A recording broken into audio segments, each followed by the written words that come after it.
come once again to discuss things.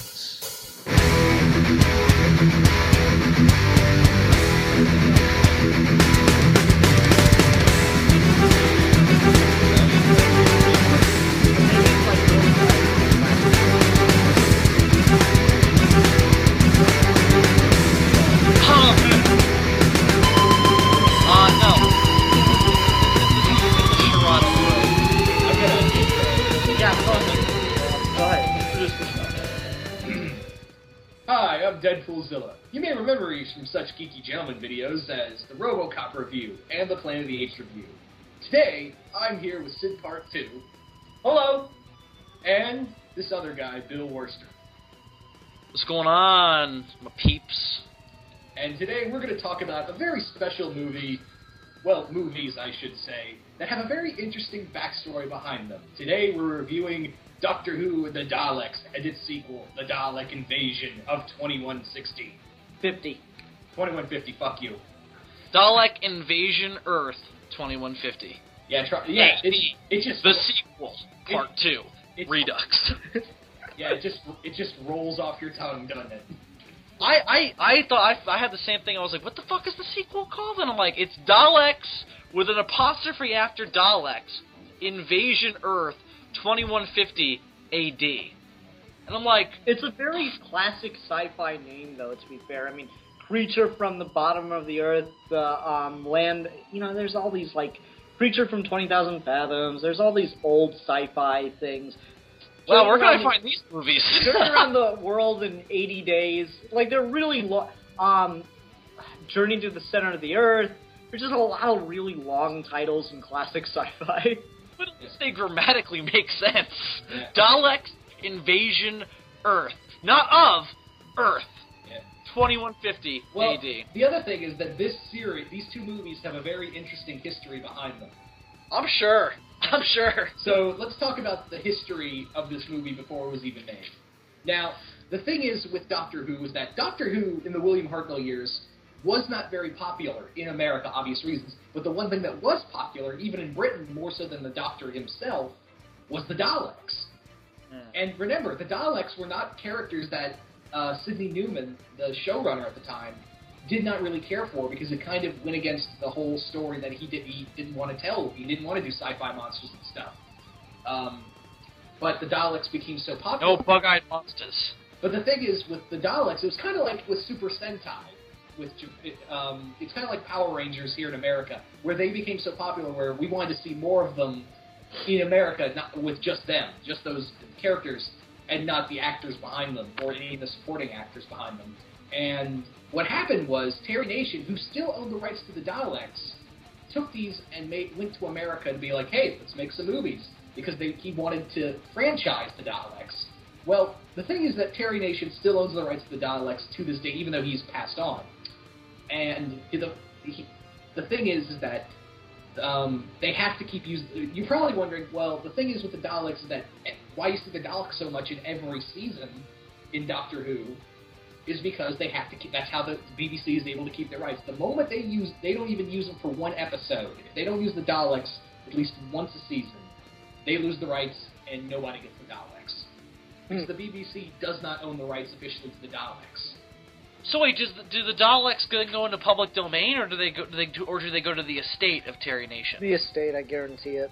No, I think at this point it is either the estate or they go into domain. I can't remember which. I guarantee. Well, if they go into public domain, then you can still use them. Estate. I guarantee you the estate. Most likely. Well, unless he doesn't have any family. Well, no, I mean you can still have an estate without family. Yeah, but then I guess your lawyers would be making the calls. Like, hey, can we use the Daleks in this? I don't know. If I can make the money off of it, the money.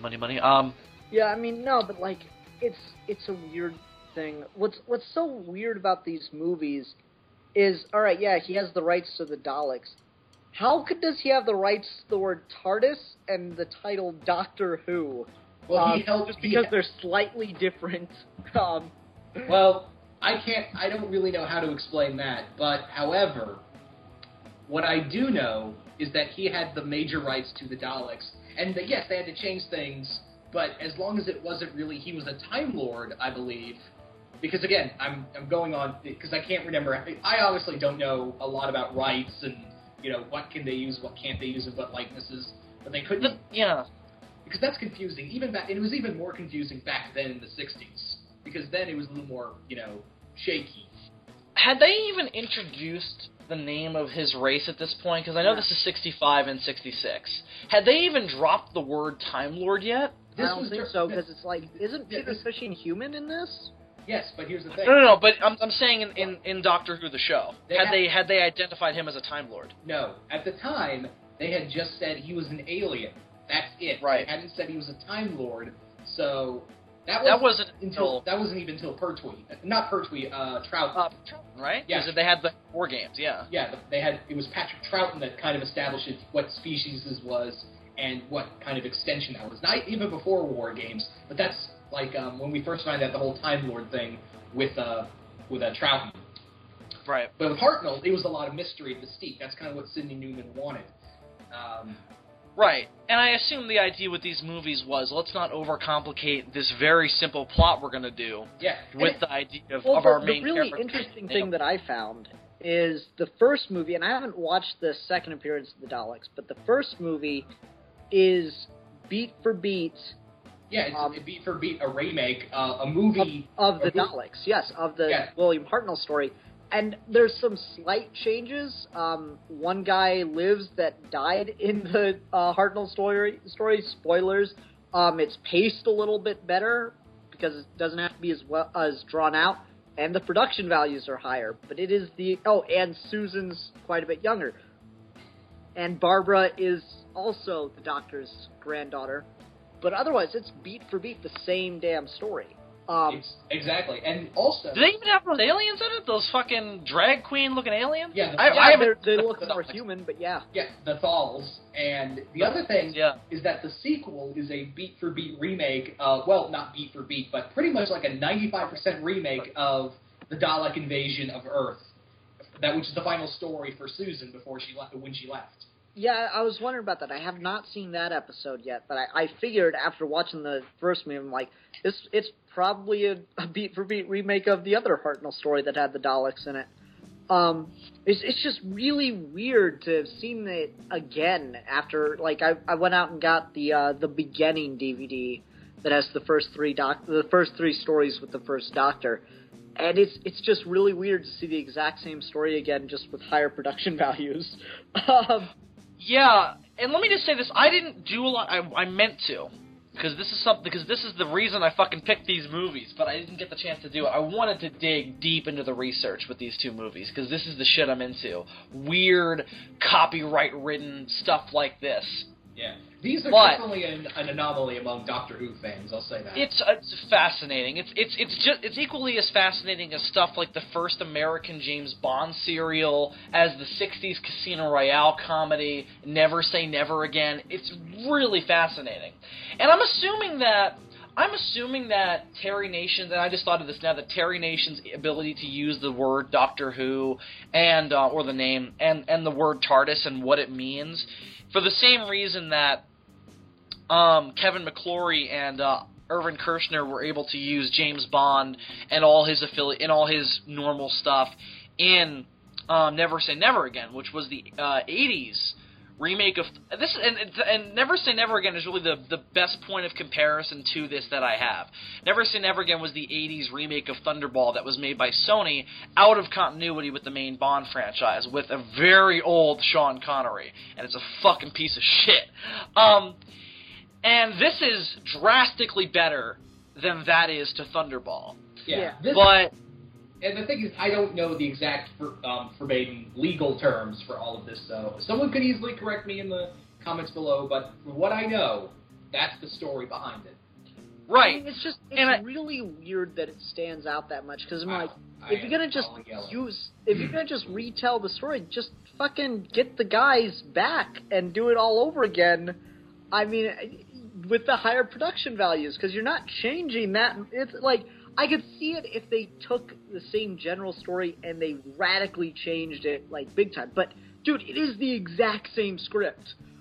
Yeah, but what I'm going to say to that is that this is made by an American studio. And in America, around this time, there were a certain series of British films that were very popular in America. Hammer horror movies. Frankenstein, Dracula, and The Mummy. And what actor did those three franchises have in common? Peter Cushing. Peter Cushing. Oh, I didn't know. And who did they cast as their Doctor Who? Peter Cushing. See, that's a detail I didn't know. Okay. Yeah, and Oh, I'm sorry. it really, in the mind of a 60s executive producer who's financing this movie, this really weird idea for a movie of taking this British serial that isn't very popular and remaking it in the States with a whole new cast of actors and higher production qualities to a certain extent. I think at some point it still looks like a TV budget. For the time, it looks really good. Yeah, no, definitely, but anyway, it's really weird, because when I first became interested in Doctor Who, the first thing I remembered was, didn't Peter Cushing play the Doctor?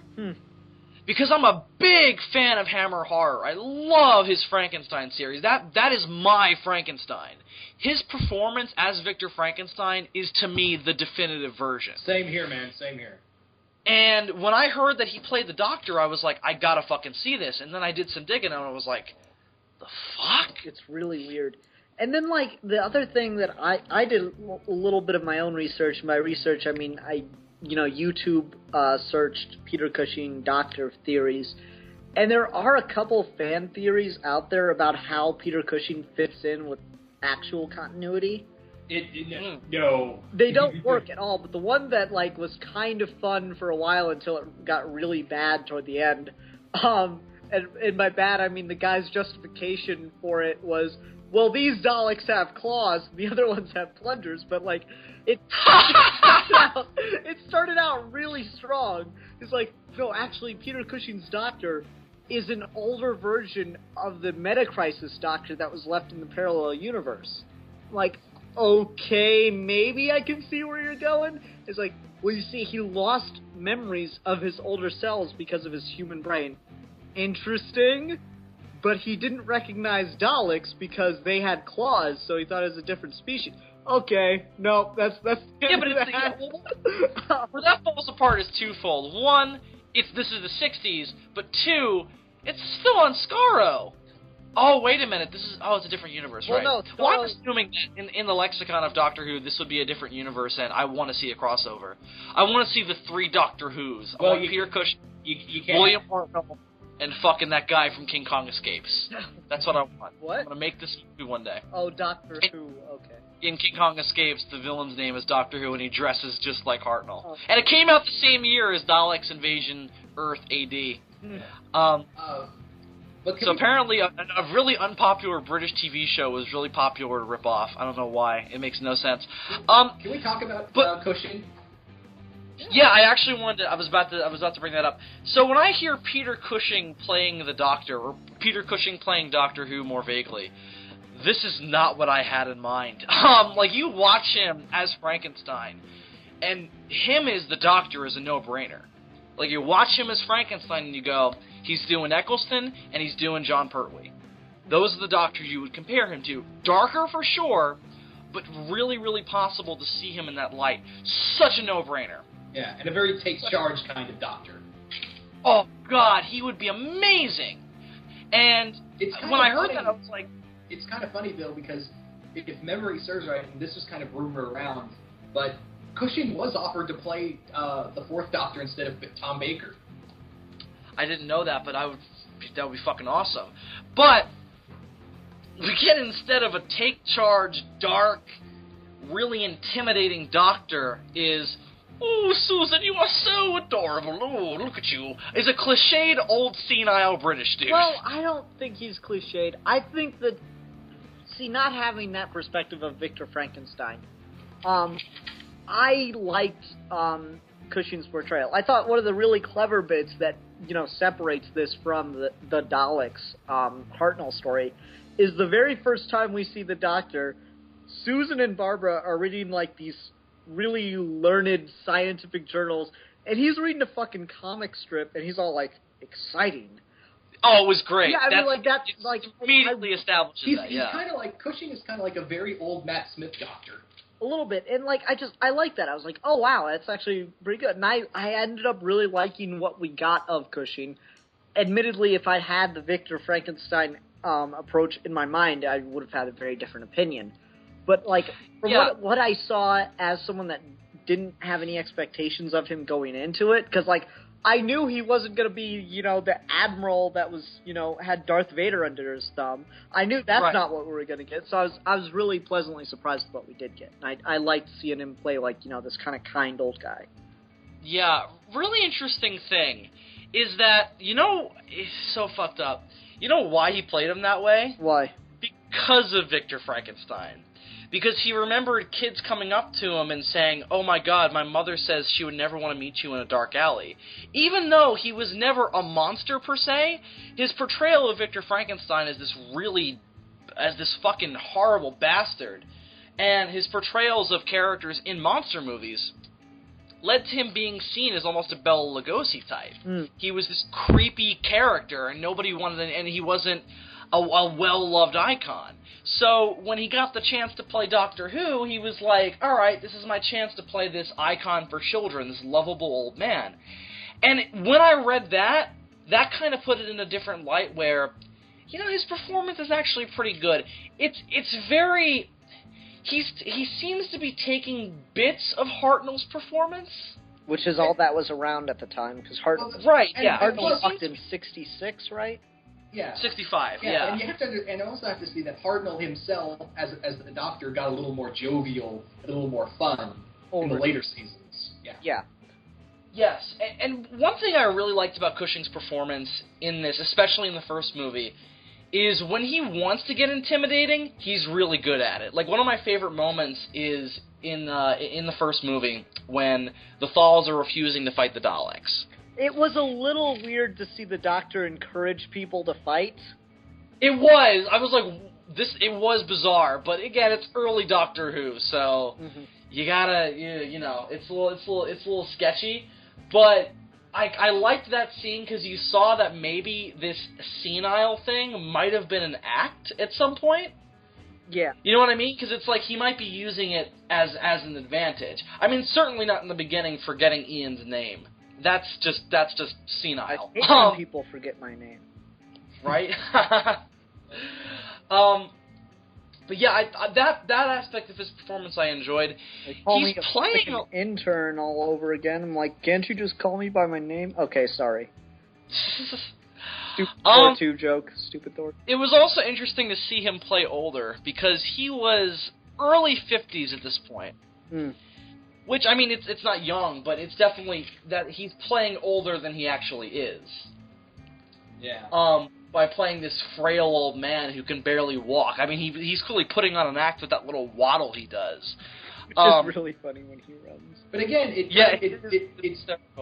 does feel like Peter Cushing is playing like an old Matt Smith 11th Doctor. Yeah, he's definitely a lot more likable, I suppose, than... He's less of an anti-hero than Hartnell was in his early days. I mean, Hartnell was just like, I don't fucking give a shit. Fuck away from me, you fucking bitch. Yes, that was actually directly from his first episode. It was from outtakes, admittedly. They showed it in Adventure in Time and Space, but I mean, it was an outtake from that, of an outtake from Doctor Who. Maybe you missed it, I don't know. Yeah. That actually leads me to an interesting question. Or not necessarily question, because, I mean, I'll probably answer it myself, but I'm going to have to go back and rewatch Adventure Through Space and Time and see if there are references or any kind of dialogue about these movies. There aren't, because I was looking for it when I watched the movie. Because I was like, they've got to cover that. If they're not going to cover anything else, they've got to cover the Peter Cushing movies, because that's a major thing, but they don't. Well, at the time, Terry Nation was like, fuck you, I'm out, I'm going to make my Daleks and make that green.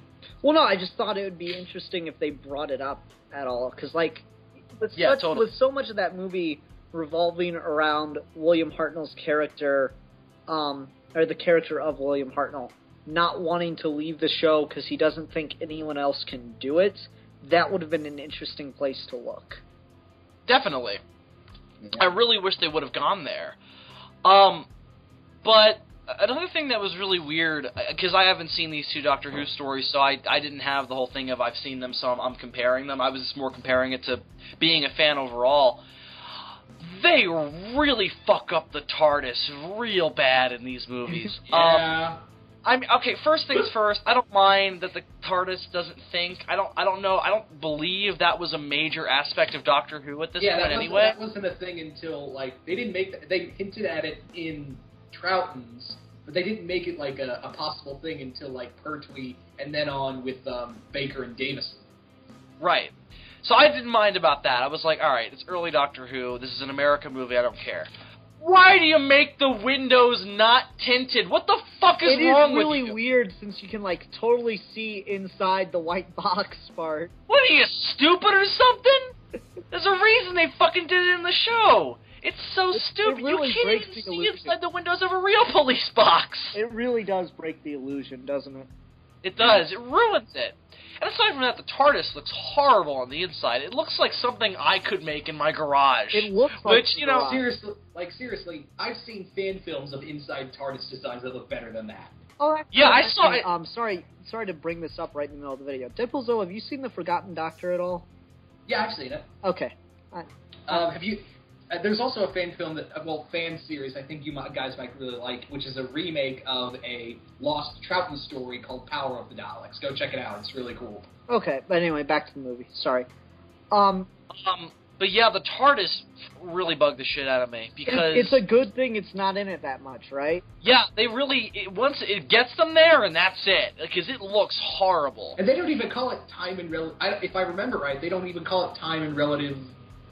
No, they did the whole time and relative dimension. No, they brought that up. Yeah, but right. They don't call it the TARDIS. Fuck no sense. It's just such a weird thing. It's like just calling it TARDIS. It feels so dirty, you know. It just like doesn't feel. It does, right? It feels like almost. It almost feels like when someone calls you just by your last name. It just feels like you're in trouble or like you did something wrong. Just like, right. TARDIS, come here. And you're like, what did I do? Yeah.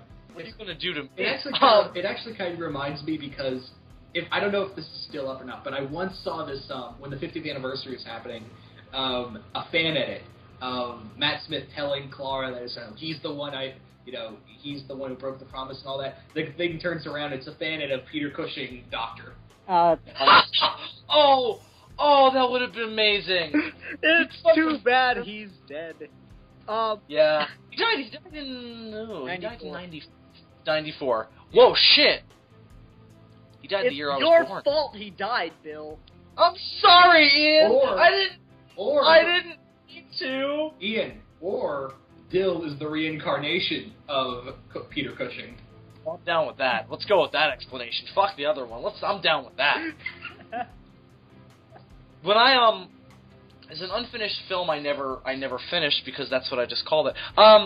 Back when I was in 10th grade, I tried to make this short film called Dr. Frankenstein versus the Wolfman, which was very much so paying homage to both Hammer and Universal horror.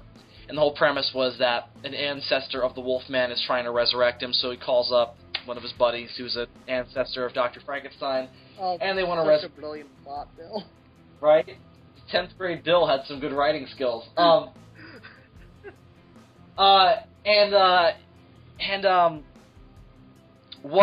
I was thinking of how I was going to play, because I wanted to play Frankenstein because I was the fucking writer-director, so fuck you. I wanted to play Frankenstein, and I was like, I either pick Colin Clive Frankenstein, which is very, very, somber and depressed at what he's done, very much so based on the book. I do the book, or I do fucking Peter Cushing Frankenstein, where it's like, you better fucking believe I killed your grandfather to steal his brain so I could put it in my monster. You got a problem with that, bitch? And I was like, yeah, that's the one. I'm gonna do that one. And, I mean, to say I'm a fan of those movies is an understatement. And I tried to mirror his performance almost. I tried to do his mannerisms and all that shit. So it's interesting you say that I'm the reincarnation because I fucking tried to be it a couple of years ago. And again, I wouldn't be opposed to it. But yeah, what the fuck were we... Oh, the TARDIS. It looks stupid. Yes. But yeah. And the other, it's better... Because I just remembered something else. There was going to be a third Dalek movie that was going to be based off of the story of the chase, but that one never happened because the producers said, fuck that. Did the we first should one do mention- well and the second one not so much? Well, I was saying there was going to be a third No, Dalek. what I'm asking is, did the first one do, like, fairly well and the second one was just like, no? I don't know the exact numbers, honestly. I know it merited enough for a sequel. Well, that's all I know. Well, I don't know if either of them did very well, because they were shot back-to-back, as far as I know. Oh, that makes more sense. Like, well, I assume the first one did well if you made another. No, they were both pretty... I remember it being mentioned that they were flops because of the way it's described in Peter Cushing's fucking biography. So I imagine what they did was they shot them back to back, but that's weird, because think about it this way: they change, that Barbara and Ian aren't in the second movie. Susan is, but they change the male female roles to fill those roles with fucking Wilfred from End of Time, Which is still weird. How bizarre is that? When I didn't know about that, so when I see his name in the credits, I was like, wait a minute, where do I know that from? And then you see him, and I'm like, what the fuck? It's also kind of funny because, again, Bernard Cribbins tried to get Tom Baker's role. Oh, he tried to be the Doctor too? Yeah. Oh wow! That was another part of the fan theory, is that who we're seeing is actually the alternate universe's version of Wilfred. It's just that version's a police officer. I'm like, Name Tom. That's not a name Tom. That's not a, like, there are things that are like, okay, I could kind of get behind this fan theory. Yeah. And also, it's like, the Daleks have claws, and that's why the Doctor doesn't recognize them. I'm like, okay, nope, sorry, you lost me. Also, bit of dumb knowledge and a little sidetrack, but you guys have seen Batman Brave and the Bold, right? Yeah. Yeah.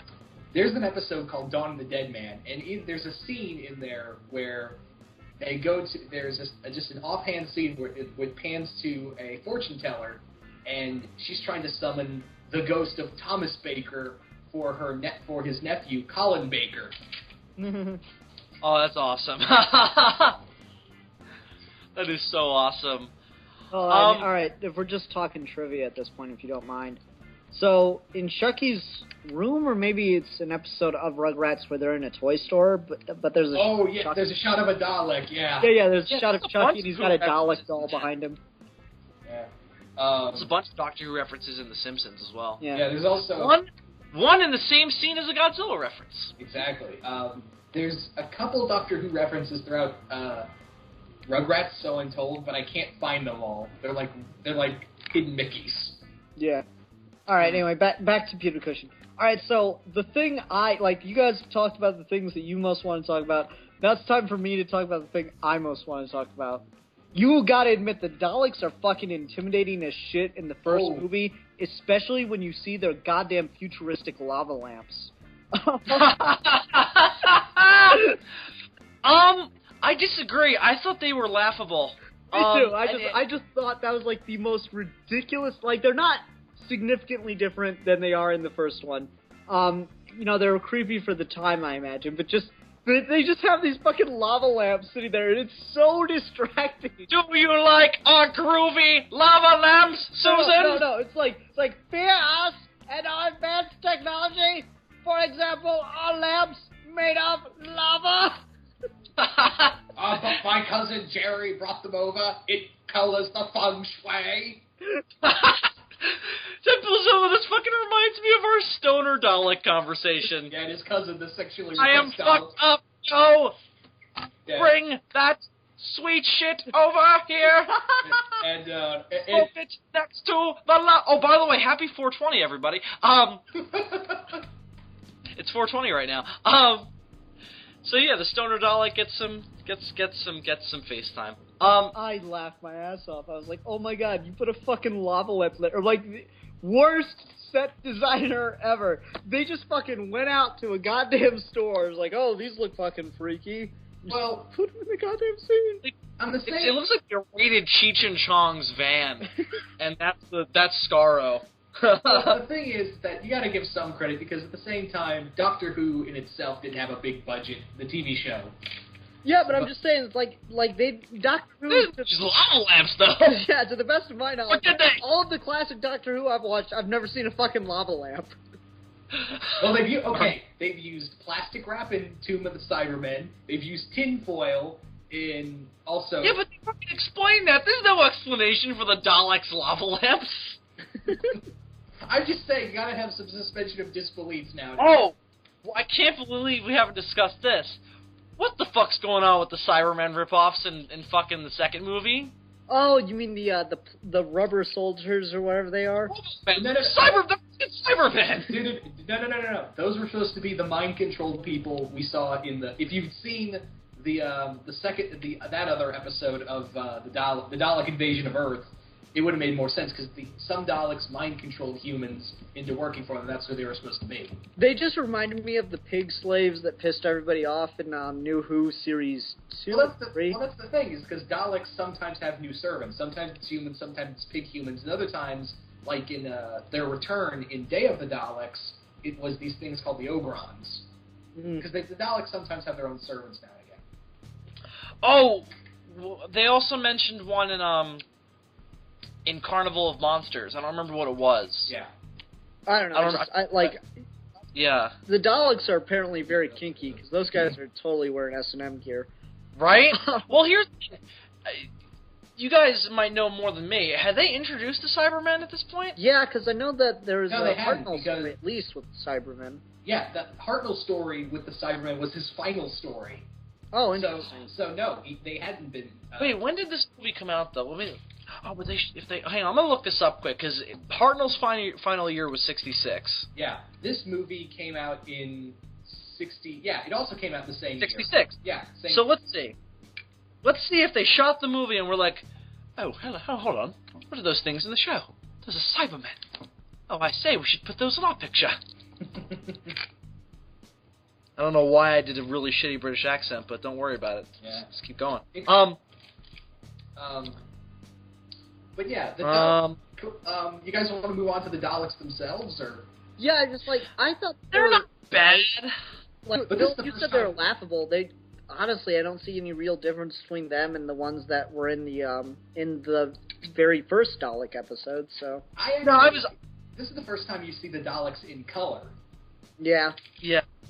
I had one problem. I had this one scene where I was like, I can't do this. These are not the Daleks to me. Well, for the most part, they are basically the Daleks as we see them in regular Doctor Who. For the most part.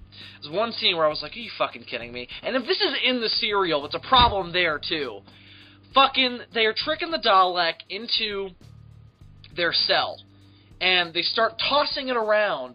And Susan's like, hey, Dalek! And it goes, yes? If it's serial, fuck that thing. Okay, because that's Bill, there's an episode of Hartnell's Run where the Doctor uses logic and the Dalek's eye stalk goes right up, it spins around and dies. No, but they shove, gunk in its eye, and it follows through the same trick as the Raptors in the Lost World, and that's not acceptable. I'm trying to look at this now. Based on the original television serial... I don't know. I just, fair enough. It's not, a great scene or anything, but it's very 60s. You gotta admit. I actually kind of like the Dalek design in here, in these movies. But except for one thing. There's one thing I do not... about that scene in particular. Well, I'm talking about the Dalek design in general. There's one flaw with the Dalek design. That stupid, fire extinguisher blast. Yeah, what the fuck's up with that? That's not in the original serial. No, it's not. It's a laser in the original serial. I didn't mind the fire extinguisher blast. I thought it was a neat little difference. I was like, oh, cool. They're not telling me about the Robo-Men. They're only saying, Daleks are in this. Deal with it. Yeah, nothing about the Robo-Men. But I was like... But just as somebody who wasn't familiar with the fact that the Cybermen hadn't been introduced at this point, I kept thinking to myself, Cybermen knockoff. Cybermen knockoff. Because it's the same fucking thing. We take people, we turn them into machines, and then they're brain dead and they have no emotions. Well, the reason why the Cybermen were brought in were to replace the Daleks, because at the time Terry Nation was still trying to promote them all over, and that was kind of the thing. The Cybermen were trying to be. That's why you saw the Cybermen so much in Troughton's era, was because they were trying to make the Cybermen the replacement villains for Doctor Who until they finally came back. Right. Well, they did appear in Troughton's first story. The Daleks appeared in Troughton's first story. Then you never saw them again for a while. Then they came back in Pertwee's run. Really? I thought Pertwee hated the things. He did. I don't know why, but... They were turned into a big joke in his run. Well, if you watch Day of the Daleks, their plan is very interesting, and then you have... I think where they really shined was Genesis and Tom Baker's story. Oh, Tom Baker brought them back and made them badass. Well, go check out. You need to check out Genesis the Daleks. That's the first appearance of Davros as well, and it shows you the whole origin of the Daleks. Yeah. It's interesting because the Daleks are basic. Like, if this had been a little bit of a different plot than just being a rehash of the first Dalek story, and I'm talking about the first movie, it almost comes off like a spin-off. It totally works. It almost does. It almost just looks like, alright, let's have these other people explore Skaro, and, absent of the Doctor, just give them some other way of getting there. Peter Cushing could have been a completely different character, and it would have worked the same way, and would have been more interesting to me. Yeah. Because as is... this is my grand point, and I'm sorry it's taken me so long to say this is my grand point about both of these movies.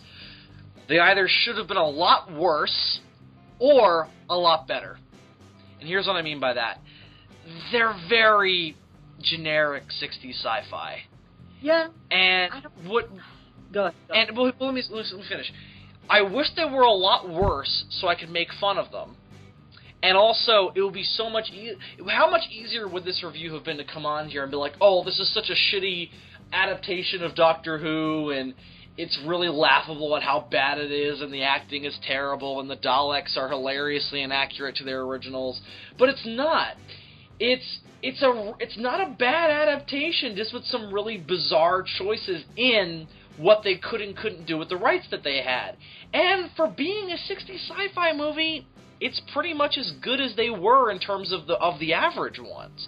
It's very much so in the same league as something like Forbidden Planet. All these different all this different stuff, and it's very much so in that league. I mean, it's not like The Day the Earth Stood Still or anything, but it's in that same league. And I wish that they were better than that, so that way they could be held up against Doctor Who. Like, this is where we get into the realm of spin-off, or actually Peter Cushing playing a version of the Doctor and being a fucking badass and shit. So they sit in that place for me, and that almost makes me like them less. Because it's almost like... They're not bad enough to hate. They're not bad enough to hate, but not good enough to love. Yeah, I could see where you're coming from, and I can see why some people might still enjoy them, but it definitely just doesn't really work, is the biggest problem with these things. Because you could watch... Because here's the thing.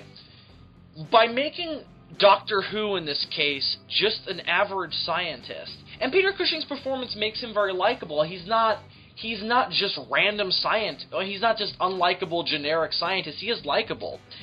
It's just that without him being the Doctor, there's no stake in it. You know what I mean?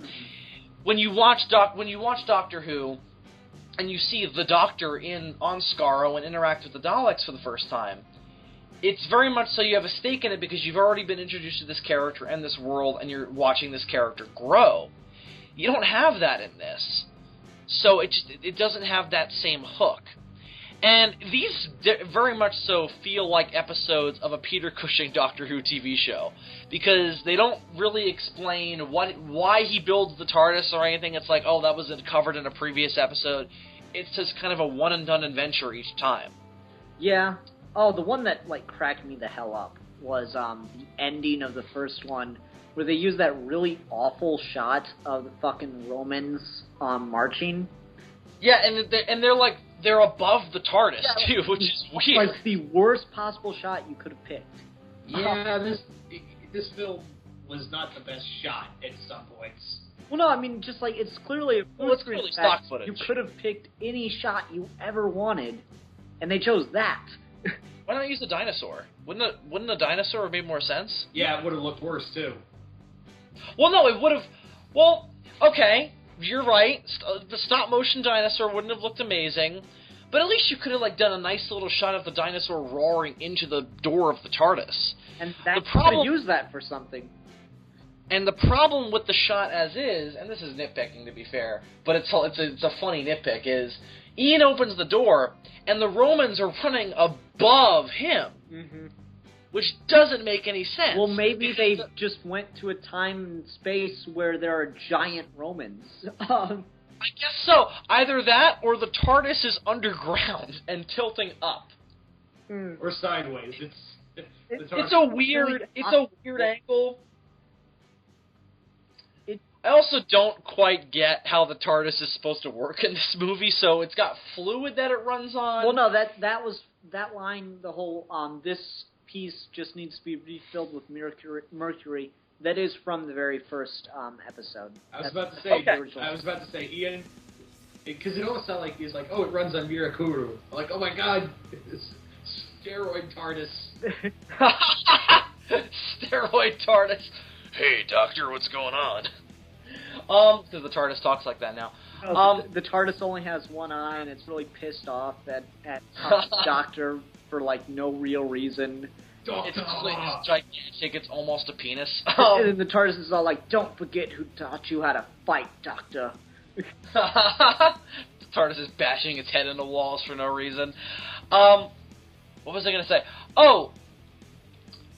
So, Peter Cushing pushes, like, one button, and all of a sudden the TARDIS is like, alright, Skaro. And then Ian presses a lever that looks like a broom, and then they're on Skaro. Like, at least in, normal Doctor Who, like, there's a couple buttons that need to be pushed, and there's, like, a build-up, and the thing goes up and down, and there's the noise. In this, it's like, whoa, we've shifted. We're now on Skaro. Yeah. There's just some weird things like that, where it's almost identical to normal Doctor Who. Let me give credit to their TARDIS set, and the one thing it deserves credit for that it did better than the original show. At least the doors to the TARDIS, to the outside, are the exact opposite of the doors you would see from the box. Because it, like, drives me crazy watching old Doctor Who. You'll see them open the doors to the TARDIS, and, like, the set doors are, like, these big, weird things. Like, right, yeah. And then when they go outside, it's, like, you can see the wood panel, and you're like, that's so weird looking. It's the budget. No, of course. But it's weird because it's something that modern Who borrowed from this.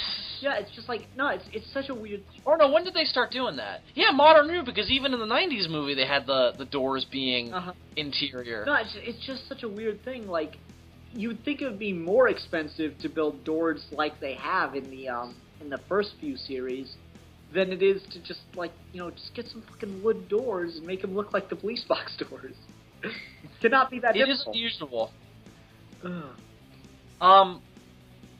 But yeah, that was something that bothered me. The windows were the big kicker, though, where it's just like, why? Just fucking tint them. You know what I mean? It just makes no sense.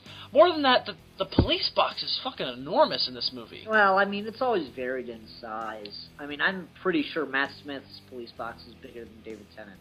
It's very erotic. Because I knew someone was going to make that joke, so... Compensating? For what? Regeneration. It's a lottery. That's why Tennant didn't want to regenerate, man. He had a giant dick. Yes.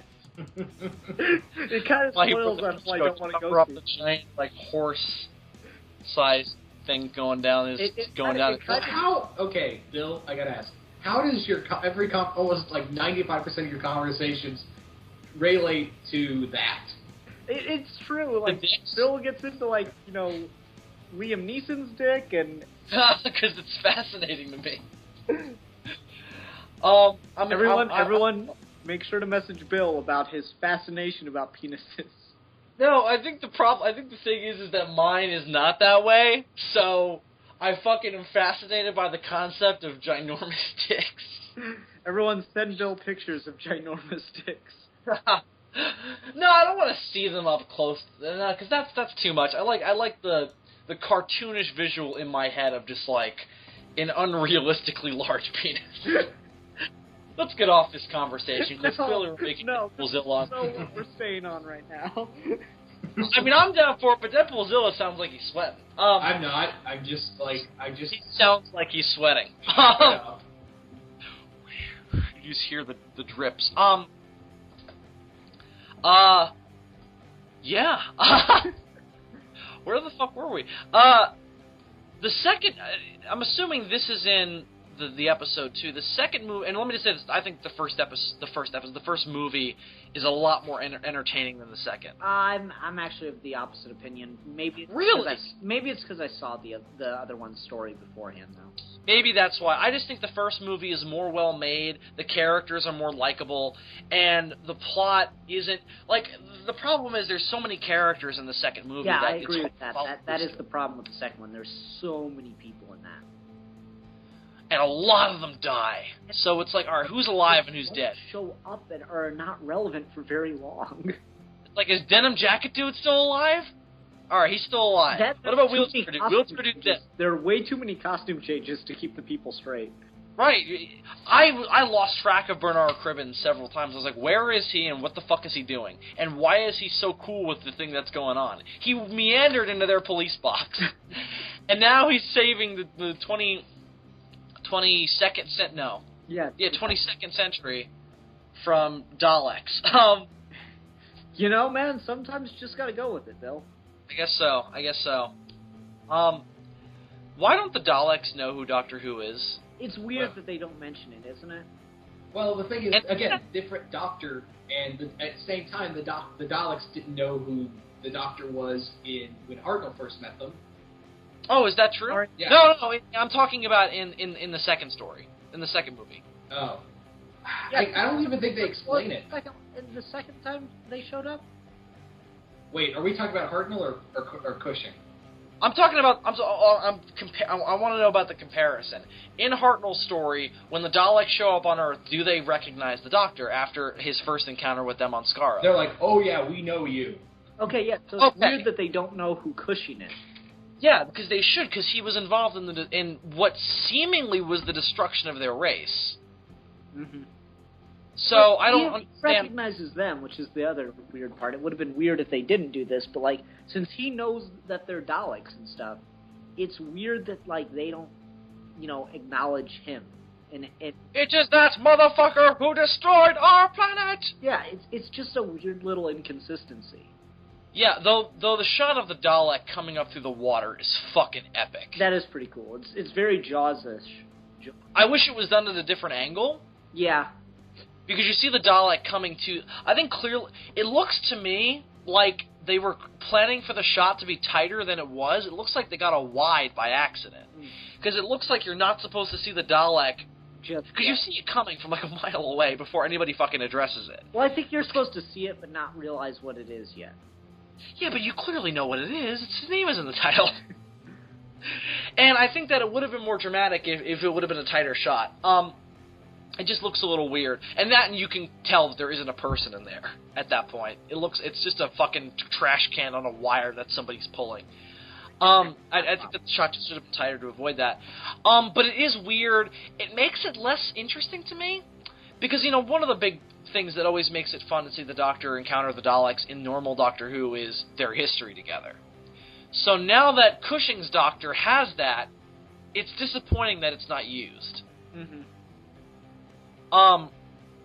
So that was my major criticism, is they should know who, unless this is the Daleks before that happened, but that's not possible because he says they're more advanced. Yeah, he says they're more advanced, and he even drops a line that maybe I'm in the future of that point in time. Yeah, exactly. Because we don't know in the first movie, and maybe it's more clearly said in the show, of whether or not he's just traveled in space or both.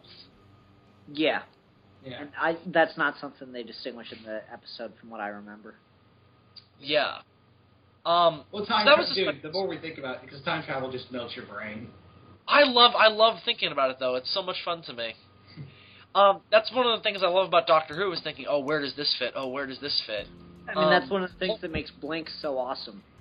Yeah, absolutely. And Moffat's run in general is really fun to consider in that way. That and it's strange. Like one of the major ones that nobody brings up is the whole Queen Elizabeth thing with the 10th Doctor. Yeah. Like that's seeded a lot, and the payoff doesn't happen for fucking years. So it's really bizarre. When else do they seed that? Well, they seeded in Series 3 early on. I think they mention it before. Okay. Bill's gone. Anyway. I'm still here. Yeah, but I don't want to talk to you. I don't like you very much. Well, fuck you too. No one loves you. Hang on, sorry. The psychopath. No, Bill, it's too late. The truth has come out. Oh, alright, damn it. You know I live with the Munsters. Shit. I'm the Maryland of the Munsters. Which also means I'm a woman, I guess. Alright, whatever. I'll deal with that as it comes. Trying to think what else I want to say. I like Cushing's costume. Yeah, it's alright. Very hard. I don't know why he has a mustache. That's weird. Mustaches are weird now. No, it just looks weird, because Peter Cushing has never worn a mustache in his movies. Okay. So, to see him wearing a mustache playing a previously clean-shaven character by William Hartnell, it was weird to make that choice, because it must be makeup, because he's wearing a wig anyway. Is he? Oh yeah, totally. I couldn't tell. No, he's definitely wearing a wig. I couldn't tell. It's a good wig, but it's definitely a wig. Hey, good for you. You can tell it's a wig. I'm happy, Ian. I hope And so. the fact that you're not's kind of pissing me off. Okay. You're going to have to deal with that on your own time, Bill. It is weird, though, that his, I mean, he wears the scarf in the second movie, too, that Hartnell had worn. So it's weird. They do definitely make reference to Hartnell's costume with Cushing's. Mm. So it's really cool to see that, but I do like his costume. I like the spectacles. I still have just no idea how he did not get his ass sued trying to do this. Because I'm like, okay, yeah, sure, the whole, like, Daleks being his thing. All right, go ahead, go make your own movies with Daleks. But how are you using all these different things from Doctor Who? Again, dude, I don't know the whole legal jargon. Well, neither do I. It's so strange that even. Well, again, I think what happened was it's the same reason Kevin McClory was able to use James Bond, because the story that he owned the rights to has James Bond in it, so he's able to use the stuff that's in that. So I think the idea is he wrote those Dalek stories, owned those characters, and what happens in those stories, and is able to remake them. So he's able to use everything in that's mentioned. So, but think of it this way. The origin of the Doctor as an alien is not directly from those stories. Mm-hmm. So he can't use that. The TARDIS, fuck knows. I think that's just a circumstance of the Doctor not being an alien. I don't know. So I think that's the idea. Is he can use anything that not he created but he used in those stories is fair game and he can use. All right. So let's say. Weird So, about it. I think if the screwdriver had been introduced at this point, which I know it wasn't, I know that was Troughton's run. He probably could. Firstly. No, the sonic screwdriver has been around. Hartnell had a sonic screwdriver. Really? Did he? Yeah, short time though. Well, I mean, It was at the end of his run, right? Yeah, towards the end of the. I'm sure if he had them in these stories, they would have used them in the movie. maybe. I don't know if it was popular enough yet.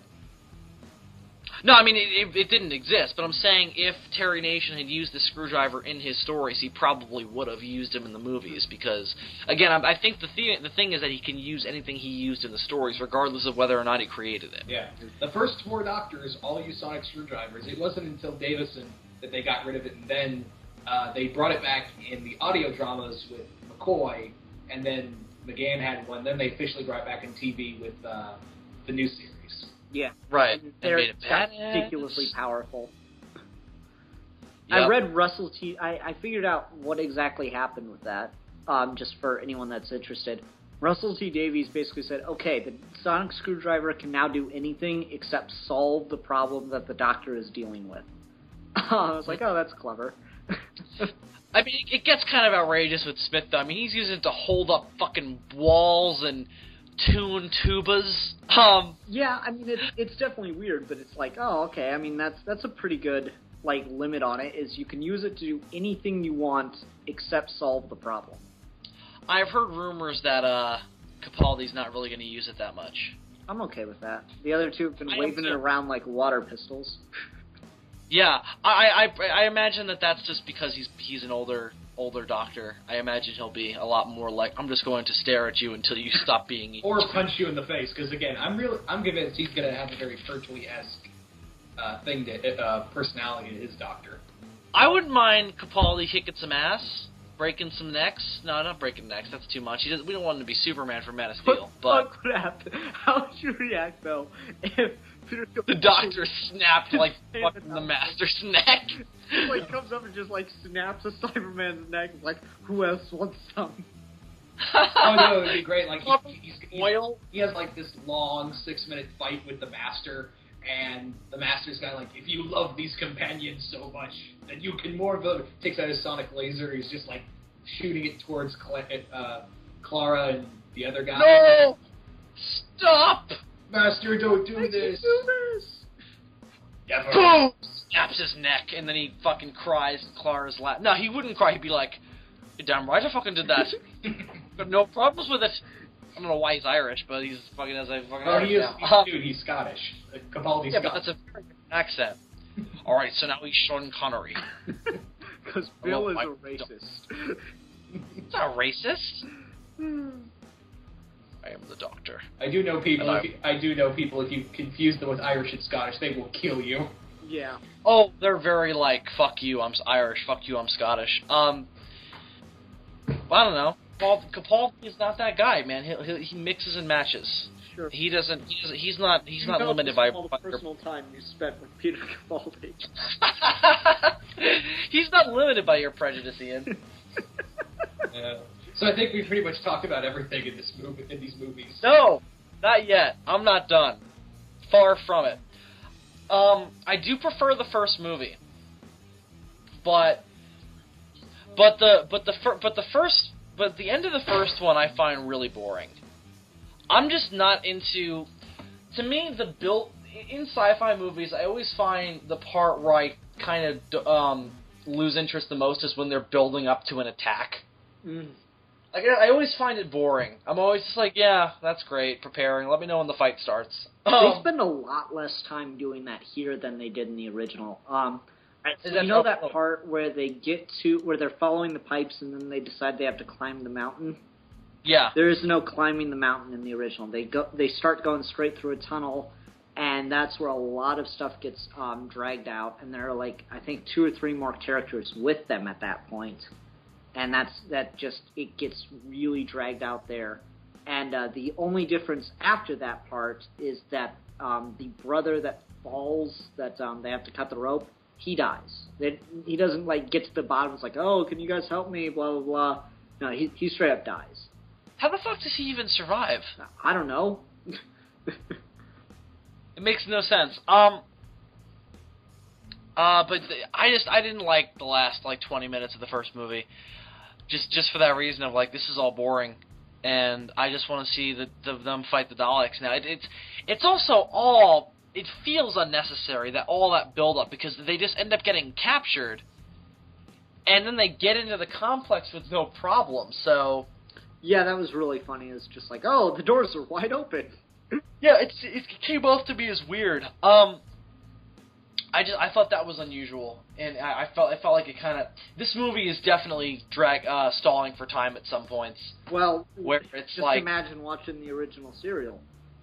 Yeah, I know, but I feel like they took the major notes, and I don't know. It feels like they were stalling for time, though. Maybe that's just left over from the original. That survived. The original is stretched out, but I still did enjoy it. Arguably more than this, but this is pretty good. I mean, what that has over this is that it's actually the Doctor. Yeah. So, and that this is just some crazy old man with a time machine. But yeah, I'm trying to think of other things. What did you guys think of? Who'd you like better? The guy who played Ian in the first movie, or Bernard Cribbins from the second? I gotta go with Cribbins. Yeah, Cribbins. Really, I thought that he had a really bad lack of screen time. Yeah, Where, as far as what we got of the two guys, I mean, like, Ian, you know, he's my namesake, and I feel like I should defend him, but I'm not. You feel like you should stand by your bro. Yeah, but I'm not going to. Ian was just, like, kind of annoying, and, like, he had that cliche that I really hate of, like, the guy that's trying to act manly even though he's really frightened the whole time. I can't stand that cliche. It's really... And it's kind of weird, too, because in Hartnell's run, Ian was the guy who did all the fighting, while the Doctor was the one like, oh, Ian, punch that guy for me, will you? Yeah. And then John Pertwee was like, fuck that shit, I'm gonna fucking beat the shit out of people now. And he said those exact words. Something tells me, Bill, that you've really been, like, rewatching all of Pertwee's stories. Dude, I'm telling you, man, John Pertwee is the man. Is he, like, getting John close Pertwee your favorite Doctor? No. I mean, I still think I enjoy Baker's run more. I think that's more of I like Doctor Who when it's being cosmic, and Pertwee didn't do that a lot. Because the whole story was he was exiled on Earth after. Yeah, of course. But I'm saying that Baker. Do I need to say that Baker's a good Doctor? That's a foundation. We all know that, right? Okay. But the circumstances of what he's doing I find more interesting. So, for example, one of my favorite Doctor Who stories is now Pyramids of Mars. Mm-hmm. And Sutekh is now my favorite Doctor Who villain. Oh, really? Oh, I love me some Yeah, Sutekh. Yeah, that was actually my first... I am such destroyer. Right tread. I leave nothing but dust. Darkness. Oh, fucking badass. And he does all that just sitting. He gives a major fuck you to the Doctor, where the Doctor says something like about him being evil, and he goes, "Evil?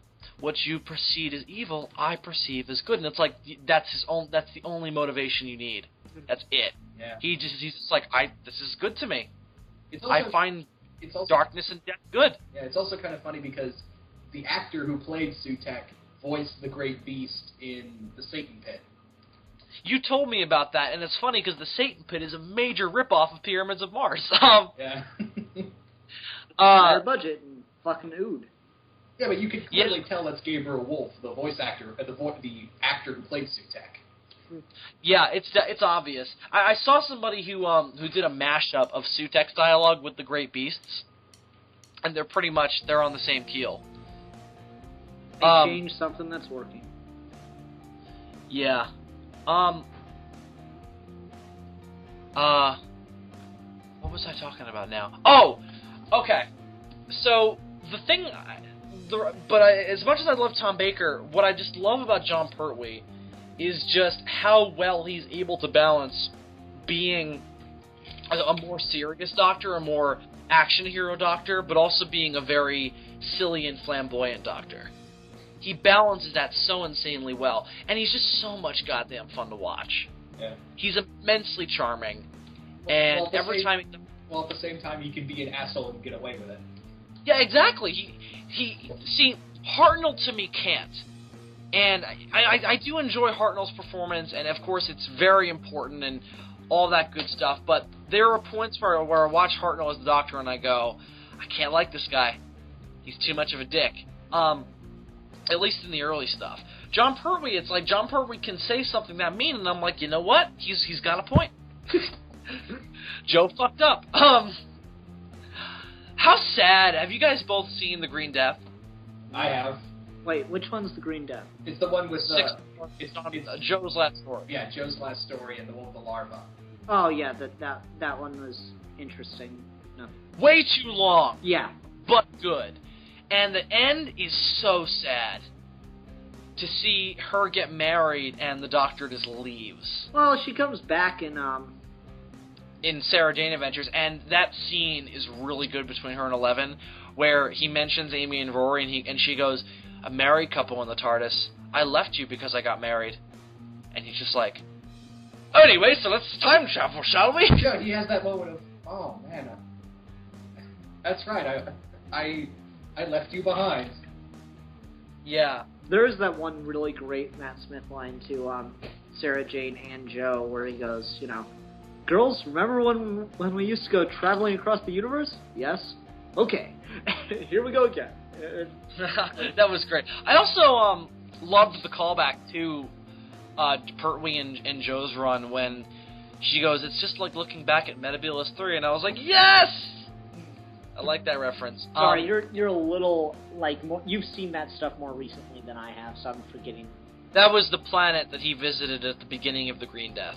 And that was also, with Metabolus 3 was the Planet of the Spiders, which was Pertwee's final story.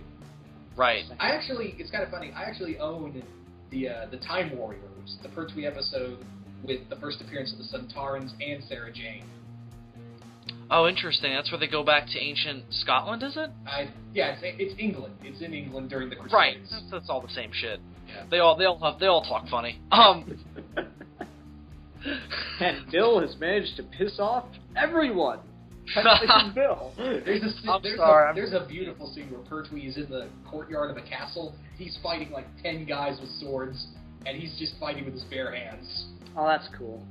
Oh man, he is the James Bond of Doctor Who. Of the Doctors, anyway. But yeah, I really don't have anything else to say about these movies. I wish I did. I hoped I would, because they're so it's such a bizarre idea. I thought I was going to be like, oh, isn't this bizarre? Isn't this weird?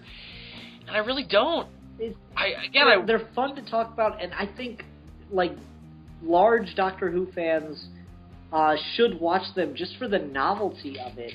But they're not, they're not required material.